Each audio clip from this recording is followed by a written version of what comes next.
Alrighty guys, we're on the road for a hunting trip right now, and it got me thinking, like I said, we're on a hunting trip, so a lot of people plan hunting trips, and when they plan hunting trips, they want to go to places where there's big deer, or where it's at least good hunting. I'm going to go over a list of my top 5 states for hunting, and this kind of covers, this is like a broad covering of the states. Public land, private land, some of the different experiences that I've had working throughout the country, visiting clients' properties, and seeing different things, hunting most of them, but seeing different things on these properties, seeing the signs, seeing the pictures. And don't get me wrong, these are not set in stone. Every state has these little honey holes that a lot of people don't know. These are based on my experience, and it's for multiple reasons, and I'm going to go over those. So, number 5 is, for me, it's Missouri. Okay, so Missouri is a state. I don't like it for a couple reasons, and that's why it's only going to be at number 5. Missouri is a multiple buck state. So whether it's that rifle tag or that bow tag early, you can kill numerous bucks. That's not great for management purposes. But if you are an out-of-state hunter looking to go to Missouri, it's an affordable tag, $260 some.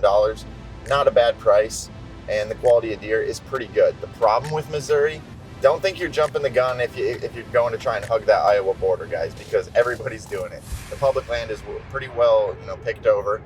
I'm not saying you can't go and shoot a Pope and young deer and the occasional giant. Even it's definitely possible, but like I said, there's better states given the regulations and whatever else. So Missouri is the number 5 state for me.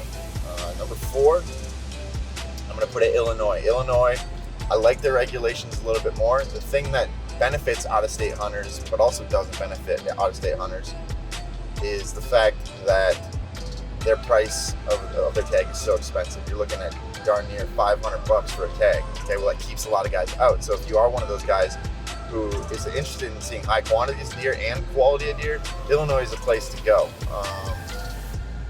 The places in North Central that a lot of people have talked about, North Central Illinois in the past, might not necessarily be the hot spots anymore because they've gotten pressured so bad over the years.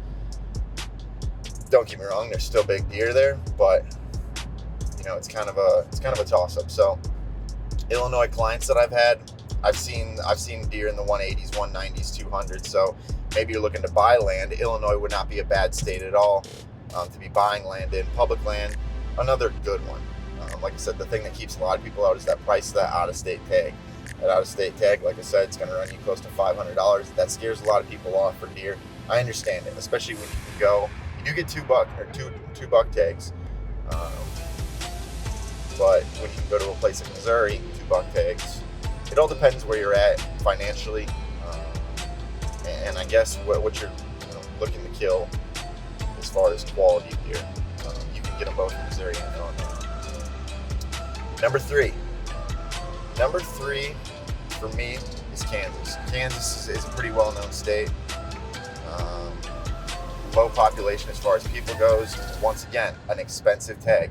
These expensive states are the ones that keeps the out-of-staters out. And like I said, that's why Missouri was at the back of the pack for me. So Kansas is what Kansas is. Everybody knows it. It's a different style of hunting. You're going to see a lot more deer. So if that's something you're interested in, just because of the terrain, the way the terrain features work, it's a lot more open country, drainage ditches, hunting the bottoms, things like that.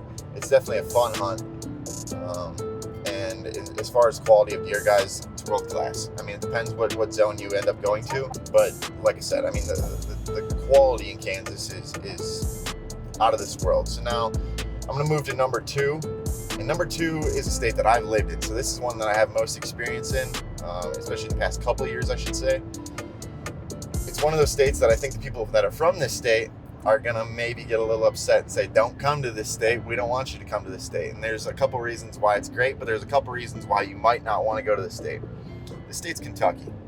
And I really think that Kentucky in areas might be number 1. I really do think that.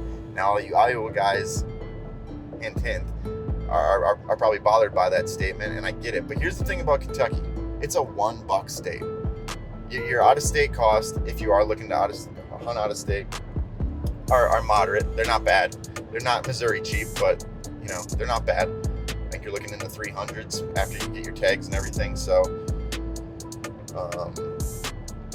but regardless, Kentucky, the quality is insane because it is a $1 state. Now, here's the thing that keeps a lot of people out.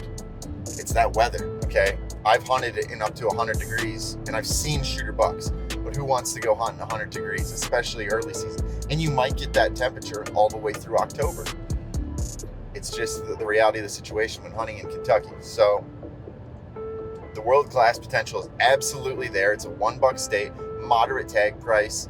The other thing that might keep a lot of people out is the bugs, okay? It sounds goofy, but if you're not a fan of bugs, chiggers, ticks, you will get annihilated. So don't worry, Kentucky residents. I'm trying to push the people away a little bit too. I mean, you got to be prepared for that stuff, like legitimately prepared, or you can get eaten up by bugs, and it can be a serious issue with Lyme's disease. The Lone Star tick is prevalent in Kentucky. You could definitely get sick from that. You got to be careful.